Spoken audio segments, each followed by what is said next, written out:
Doctor صاحب doctor منور عثمانی عرض کرتا ہوں جناب آپ نے بڑی خوبصورت گفتگو کی اور واقعی مطالعہ کی بہت ضرورت ہے جو رفتہ رفتہ کم ہوتا جا رہا ہے خصوصاً طالب علموں میں۔ ڈاکٹر صاحب اس جانب بھی توجہ ہونی چاہیے کہ جتنا ہمارے تعلیمی اداروں میں زبانوں کی تعلیم کم ہوتی جا رہی ہے اتنا ہی کتابیں پڑھنے کا عمل بھی کم ہوتا جا رہا ہے۔ پہلے مختلف زبانیں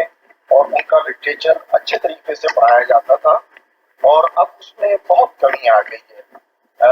انگلش پڑھائی جا رہی ہے لیکن انگلش لٹریچر بڑا کم پڑھایا جاتا ہے یا کم توجہ ہے، اور اسی طرح اردو زبان و ادب کی جانب بھی کم توجہ ہے۔ باقی تو زبانوں کے معاملات وہ تو آپ کے سامنے ہی ہیں، تو اس وجہ سے بھی طلبا کی وہ کتاب پڑھنے کی مشق نہیں ہو پاتی یا کتاب سے ان کا ربط قائم نہیں ہو پاتا، چونکہ وہ کسی زبان کو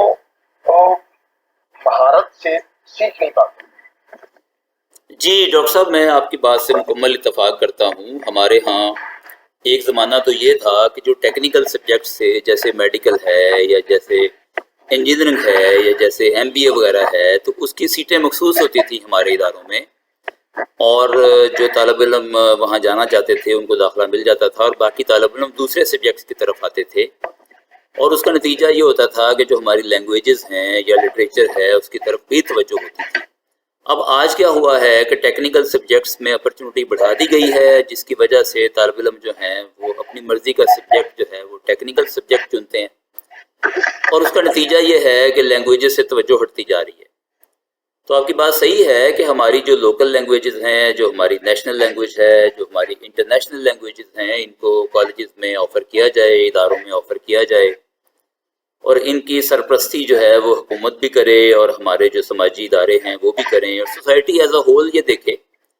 کہ ہم نے اپنے طالب علموں کو زبان اور ادب جو ہے وہ کیسے پڑھوانا ہے۔ اس کے ظاہر اپنے فائدے ہیں، اور ہمیں جو ہے نا وہ پریکٹیکل لائف میں بھی ضرورت ہوتی ہے زبانوں کو سیکھنے والے ایکسپرٹس کی، اور ادب کا تو اپنا فائدہ ہے کہ جس نے جو ادب پڑھتا ہے وہ ظاہر ہے زندگی میں بہت ساری چیزیں سیکھ جاتا ہے۔